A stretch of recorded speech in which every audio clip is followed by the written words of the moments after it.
Halo, di video kali ini saya bakal review ke kalian MIUI 13 remodded di Redmi 9. Oke, sebelum lanjut ke inti videonya, di sini saya mau jelasin dulu kalau di video ini kita fokusnya di benchmark dan throttling test ya. Selain itu, kita bakal sekalian game test juga buat lihat sebagus apa performa ROM ini di Redmi 9. Nah, untuk fitur-fitur lainnya saya udah bahas sedikit di video cara installnya. Link video cara installnya udah ada di deskripsi. Langsung aja kita mulai dulu dari benchmark testnya. Untuk benchmark test, sama seperti biasa saya pakai Antutu 9 dan Geekbench 5. Untuk Antutu 9, dalam sekali pengujian skor yang didapat ada di 227.924. Kalau di Geekbench sendiri, skor CPU yang didapat ada di 359 untuk single core dan 1144 untuk multicore.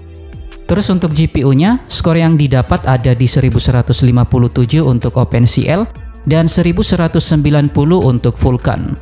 Bedanya dengan MIUI 13CN Mode yang udah kita review juga, MIUI 13CN Mode cuma menang di CPU multicore aja ya.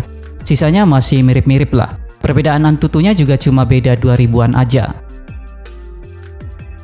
Oke, sekarang kita lanjut throttling testnya. Di sini kita bakal coba 15 menit. 15 menit throttling test bisa dapat hasil yang udah stabil. Lebih stabil dari MIUI Region Indo sih, dan sedikit lebih stabil dari beberapa custom ROM lain yang udah pernah saya cobain di HP ini.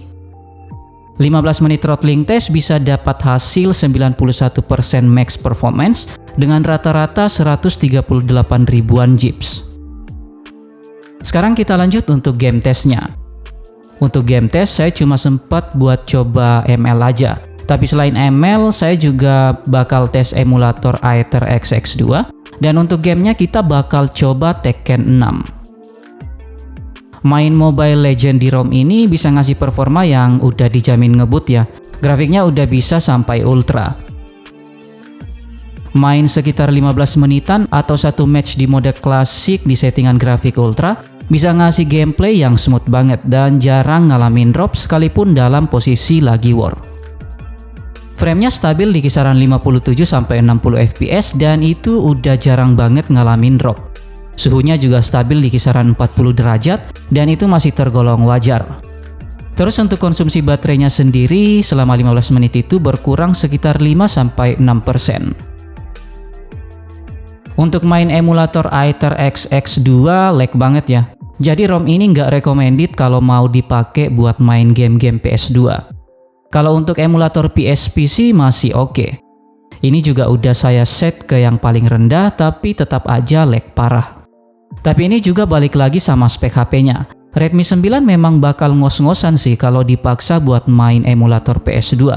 Xiaomi Pad 5 yang udah pakai Snapdragon 860 aja belum begitu stabil.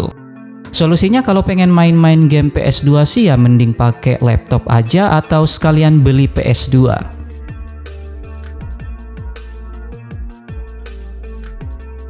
Overall, ROM ini udah recommended lah kalau pengen dijadiin daily ROM di Redmi 9. Sekedar buat nonton-nonton video di YouTube atau scroll-scroll TikTok juga udah enak banget. ROM-nya juga terasa lebih ringan karena base-nya ada di region CN yang udah dijamin gak ada bloatware atau semacamnya. Buat main-main mobile game juga udah oke lah, tapi untuk emulator sama sekali gak disaranin. Hal lain yang bikin ROM ini recommended buat Redmi 9 ada di RAM extensionnya yang sedikit ngebantu. Terus beberapa fitur-fitur yang nggak ada di region Indo atau region lain bisa kita temuin di ROM ini. Contohnya ada always on display, terus ada settingan buat ngatur ketebalan font juga dan beberapa fitur lainnya. Tampilannya juga jauh lebih fresh menurut saya. Kurangnya sisa beberapa aplikasi aja sih yang nggak support kalau nggak pakai VPN. Contohnya Telegram.